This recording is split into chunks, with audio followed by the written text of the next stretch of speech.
Hello, everyone, and thank you so much for joining me for Parents Reaching Out Student and Parent Input Workshop. Just as a disclaimer, none of the information provided today is intended as legal or medical advice. My name is Melissa Carrillo, and I'm an education family specialist with Parents Reaching Out. My contact information is up on this slide. If anybody would like additional support after the workshop, feel free to contact me. I just want to go over the mission of our organization. So the mission of Parents Reaching Out is to enhance positive outcomes for families and children in New Mexico through informed decision-making, advocacy, education, and resources. Parents Reaching Out provides networking opportunities for families to connect with and support each other. This mission supports all families, including those who have children with disabilities and others who are disenfranchised. We achieve this mission by developing family leadership, connecting families to each other, building collaborative partnerships, and providing families with knowledge and tools to enhance their power. Our objectives for this workshop are to learn about student and parent input in the IEP and why it's important.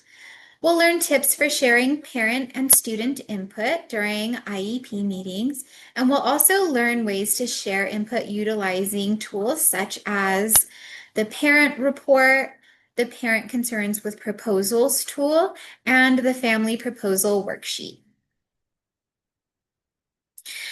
Under the Individuals with Disabilities Education Act, parents must have a meaningful opportunity to participate in all decisions regarding their child's special education, including the development, review, and revision of the individualized education program.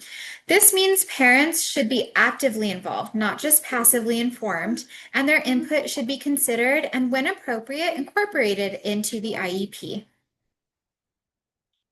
I just want to highlight a few reasons why parent and student participation in the IEP process is so important. First, your experiences are so valuable and they can be used to improve things. You know when something isn't working. You have ideas on how to make things better. You know your family member best or the situation best. As a self-advocate, you know your needs best. And it's so important to share your insight with your IEP team. So I just want to share a really quick video with you guys on why family input is so important in the IEP process.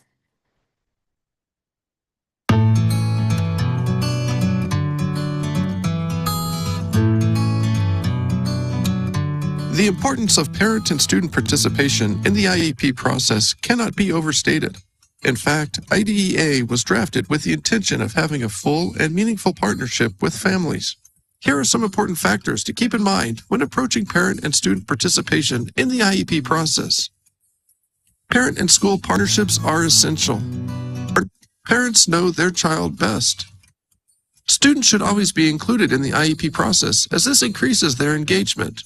In fact, students are required to be included in the process once they reach the age of 15 or by the end of the 9th grade. Parents are team members and equal participants in team processes. Parents are the protectors of the student's IDEA rights. However, keep in mind that the right to meaningful input is not the right to dictate an outcome. Here are some tips to help you make the most of your parent and student participation in your child's IEP process. Remember that while you are the expert in your child's disability, your teacher is the expert on education. Understand that you are the one consistent person in your child's school career and that you know your child in multiple environments, such as home, community, school, and activities. Stay involved and communicate regularly, such as by volunteering at your school, joining the PTA, or attending the school accountability committee. Build a working relationship with your school and show respect to the people working with your child.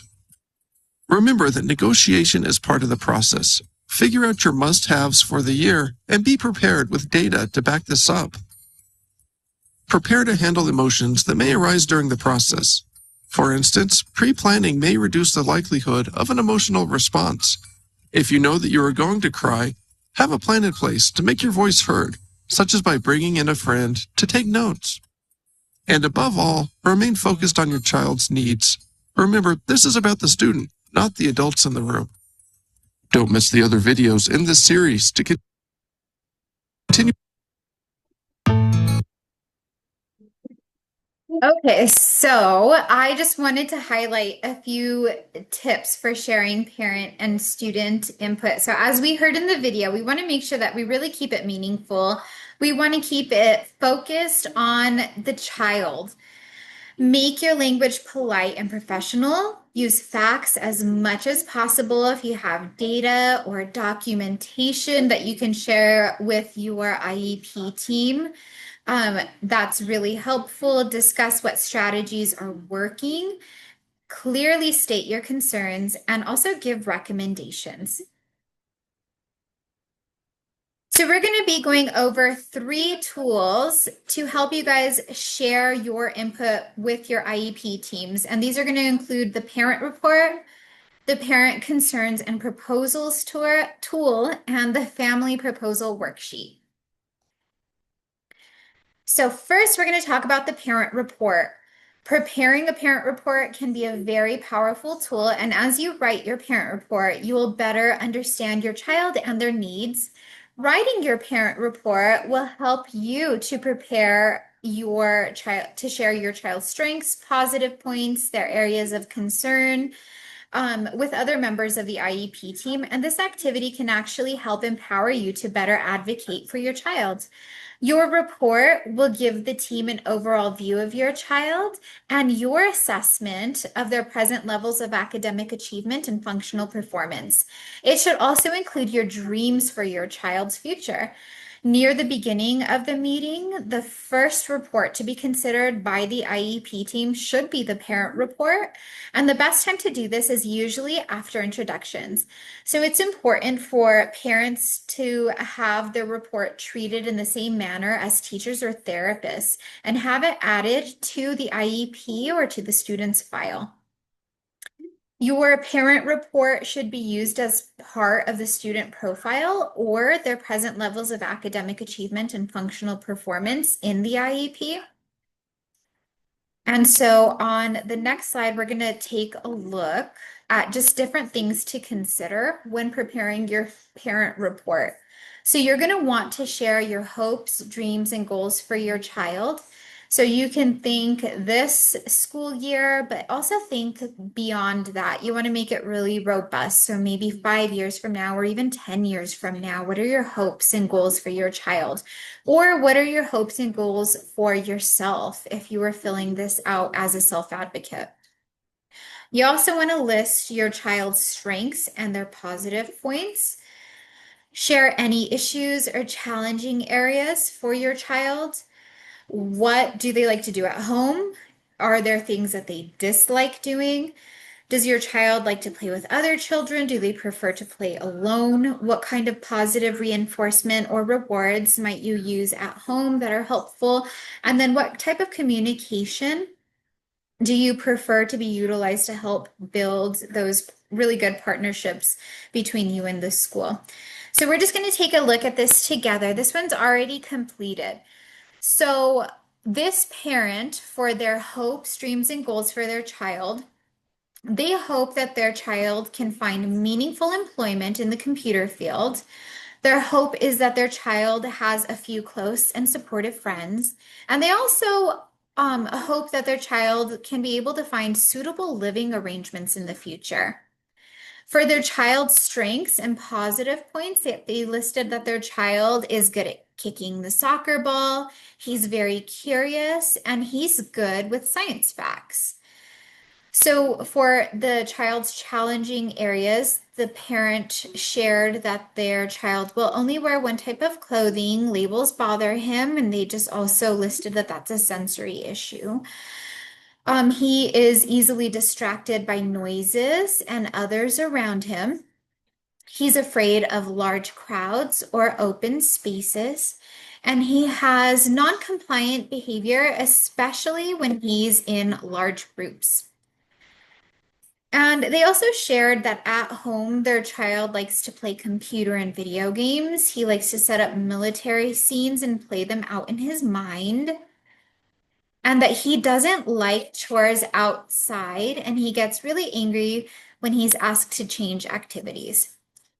So, as far as playing well with other children, the parent listed that he'll sometimes allow children to play next to him and that they think that he wants to play with other children but does not appear to know how to play with them. And for positive reinforcements at home, they listed that at the end of the week, if he's finished his daily chores, he earns a pizza and that he loves pizza. They listed that if he completes his homework for the week, he's given the option of getting a video game or a movie. And then the parent just also listed that email is usually the best way to communicate with them. You have a blank parent report. If you don't already have one of these from parents reaching out, reach out to us and we can get you a copy. If you have a copy, go ahead and take it out now. If you don't have a copy, you can use this time to just take out a piece of paper and something to write with. And pause the video and you can start working on your parent report.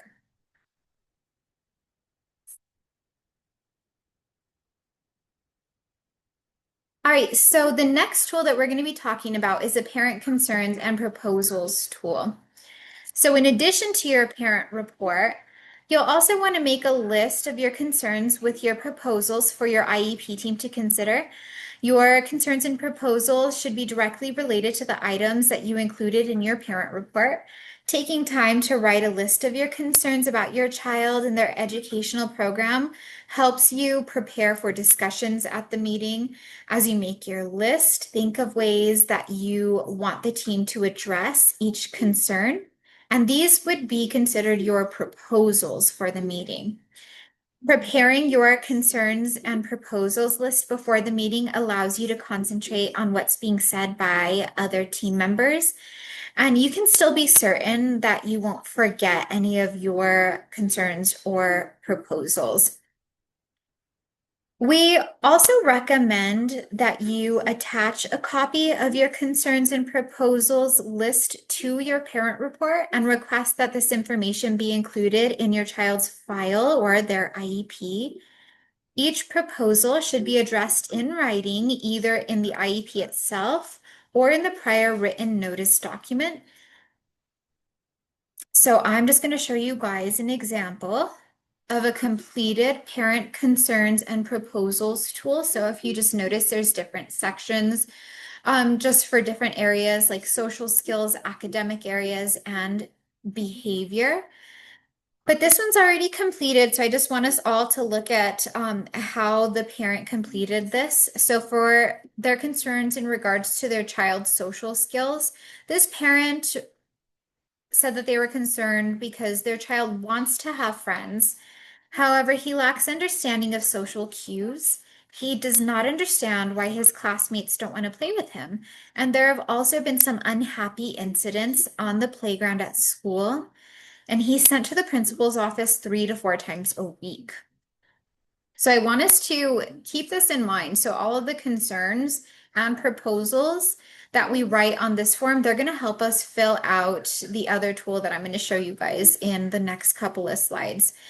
But that was their concerns for their child's social skills. Their proposal was to review the functional behavior assessment completed last May and gather new information that reflects their child's current experiences.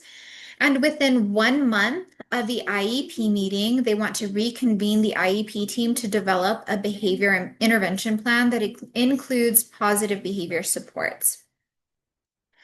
So their academic concern was that their child does not answer questions quickly, but he has trouble retrieving specific answers. He can recall large chunks of information on topics that interest him. He may have the answer, but will freeze if a quick response is required. So their proposal is to provide thinking time for their child to respond to a question. Also to repeat or rephrase the question in calm tones to give their child the opportunity to respond and provide cueing as needed. So during classroom, playground, and other activities. As far as behavior, they had concerns that their child refuses to comply with requests when there's a change in the routine. He doesn't respond well to people who enter in his personal space. So their proposal was to provide cues to their child to allow him time to transition from one activity to another, to provide the teachers or staff training on identifying and addressing behaviors that result from his disability. And they also included that they have information and they would like to find a way to share their information and resources with the staff. So at this time, if you have a copy of Parents Reaching Out's Parent Concerns and Proposals tool, you can take that out now. If you don't have a copy, again, please contact us and we'll get one over to you. Um, or you can just take out a piece of paper for now and just start writing down your concerns and any proposals that you might have. So you can pause the video at this point.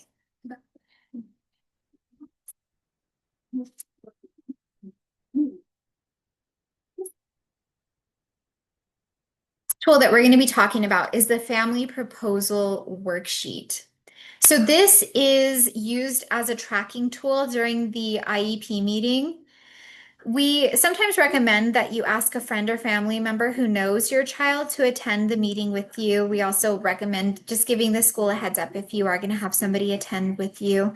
But you can use this person to use the Family Proposal Worksheet to document how each of your concerns and proposals were addressed during the IEP meeting. So here's an example of a completed Family Proposal Worksheet. So as I had mentioned before, you're going to use your parent concerns and proposals tool to complete this worksheet. So you're going to just paraphrase or summarize your concerns and your proposals in these two sections. So you can just use your family concerns and proposal tool to help you do that. So for example, the parent just pre-populated these with Michael lacks understanding of social cues, playground and class incidents, principal's office 3 to 4 times a week. So they just summarized what was on their parent concern and proposal tool. And then they summarized their proposal and reason for their proposal. So they wanted to review the functional behavior assessment from May and gather new information, reconvene the IEP team in 1 month to develop a behavior intervention plan with positive behavior supports. So before your workshop, you again can fill out these two sections. And then you can track the outcome. So what was the action when you presented this to your team? Did they accept or reject it? So you can document that here. And the reason for action. So you would document that here. If anything else comes up during the meeting, you can also, fill that out as, those discussions come up during your meeting. So here's just a blank family proposal worksheet. So if you have this, feel free to take it out now. If you don't, contact us and we would be happy to get you a copy. But take some time now to pause the video and start writing down. Again, summarize your concerns and your proposals. Again, if you already have this worksheet, you can use this time to pre-populate those areas so that you're all prepared for your upcoming IEP meeting.